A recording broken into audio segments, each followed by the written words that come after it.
afternoon, my friends. It is 12:40 in the afternoon on Monday, September 22nd.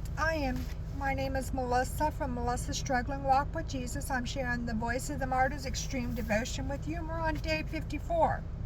The Bible verse is 2 Corinthians chapter 12, verse 9. Each time he said, "My grace is all you need. My power works best in weakness." So the title is Extreme Weakness, Russia to Reverend Mikhail. So if you will renounce your faith and trample the cross, you will go free, the Bolshevik gang said. If you do not, we will kill you. Reverend Mikhail had seen 80,000 of his fellow Russian Orthodox leaders and lay people murdered by the communists. Amid all that pain and suffering, he decided that God, if he did exist, would not have allowed such misery. I don't believe, he thought as he faced the gang. What does a cross mean to me? Let me save my life. But when he opened his mouth to go along with the gang's orders, the words that came out shocked him.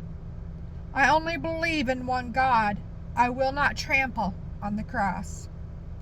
The gang put a sack around his shoulders as a royal garment and used his fur hat for Jesus' crown of thorns.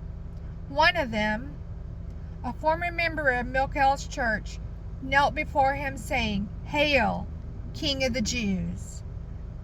They took turns beating him and mocking his God.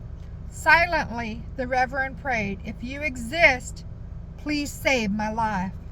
As he was beaten, he cried out again, "I believe in one God." His show of faith made such an impression on the drunken gang that they released him. When he arrived in his house, he fell face down on the floor, weeping and repeating, "I believe." So the Christian faith is full of paradoxes. Die to live, lose to win, be weak in order to be strong. In fact, unless we are willing to embrace our own failures, we cannot experience God's strength. When we undergo hardship and trial, or even witness the unjust suffering of others from afar, we may begin to doubt God's goodness. That is a natural human response. However, God does not reject our human weakness.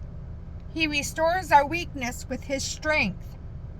Therefore, we can rejoice in our failures because they remind us that human strength is no substitute for godly power.